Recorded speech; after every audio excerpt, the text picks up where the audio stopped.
হরে কৃষ্ণ সদী ভক্তবৃন্দ, আপনাদের মাঝে আরেকটি নতুন ভিডিও নিয়ে উপস্থিত হয়েছি।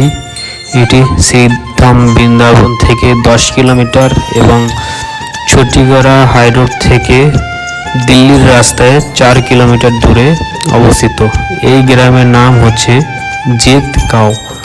তো ভগবান শ্রীকৃষ্ণ যখন শ্রীধাম বৃন্দাবনে কালিয়নাগকে দমন করলেন এবং বললেন যে তুমি এখান থেকে রমক দ্বীপে চলে যাও, আর তোমার মস্তকে আমার চরণ চিহ্ন আছে, তো গরুর তোমাকে কোনো ক্ষতি করবে না।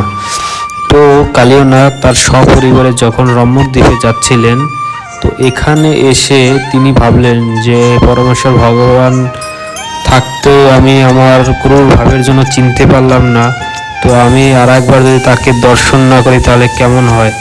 তো তাই তিনি এই যে দেখছেন, এই যে বিগ্রহটা, এটা হচ্ছে কালিয়নাগ, আর এটা দেখেন একদম বৃন্দাবনের দিকে তাকানো। তো কালিয়নাগ যখন বৃন্দাবনের দিকে উল্টোভাবে তাকাইলেন, সাথে সাথে পাথরে পরিণত হলেন।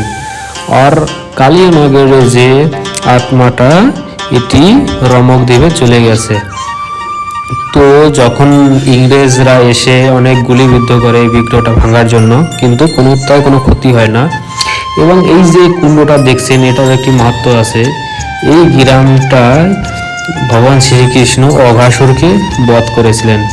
তো অঘাসুরকে বধ করার ফলে দেবতারা এখানে পুষ্পবৃষ্টি দিয়েছিলেন এবং বলেছিলেন কৃষ্ণ তোমার জয় হোক, কৃষ্ণ তোমার জয় হোক। তাই থেকে এই কুণ্ডের নাম জয়কুণ্ড এবং এই গ্রামের নাম জেতগাঁও।